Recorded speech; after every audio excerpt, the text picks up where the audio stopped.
Welcome to my channel Vemavarapu Devi. ఇవాళ curry వచ్చి మామిడికాయ చికెన్. దానికి కావాల్సినవి చూద్దాం రండి.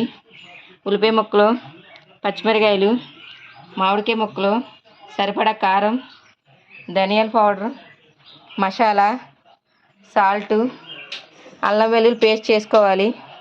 దీనికి కావాల్సినంత చికెను, కొత్తిమీర. ముందుగా గ్యాస్ వెలిగించుకుందాం. సరిపడా ఆయిల్ పోసుకుందాం.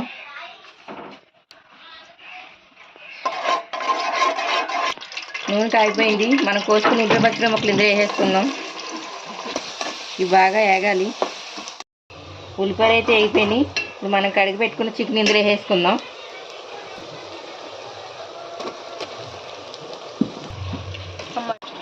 చికెన్ వేసుకున్నాక ఒకసారి ఇలా కలుపుకుందాం. ఇందులోనే కొద్దిగా పసుపు, కొద్దిగా ఉప్పు వేసుకుందాం. పసుపు,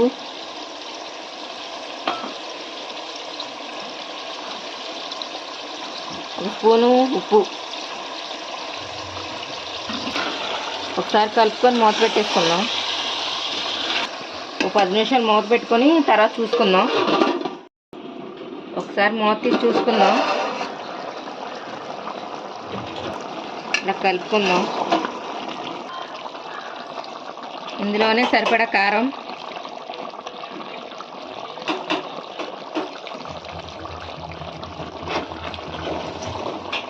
ఇలా కలుపుకోవాలి. కారం వేసుకున్నాం కదా, ఒకసారి ఇలా కలుపుకుందాం. ఇందులోనే మామిడికాయ ముక్కలు కూడా వేసేసుకుందాం. ఈ కారం ముక్కలకు పెట్టింది. ఇప్పుడు మనం కోసి పెట్టుకున్న మామిడికాయ ముక్కలు ఇందులో వేసేసుకుందాం.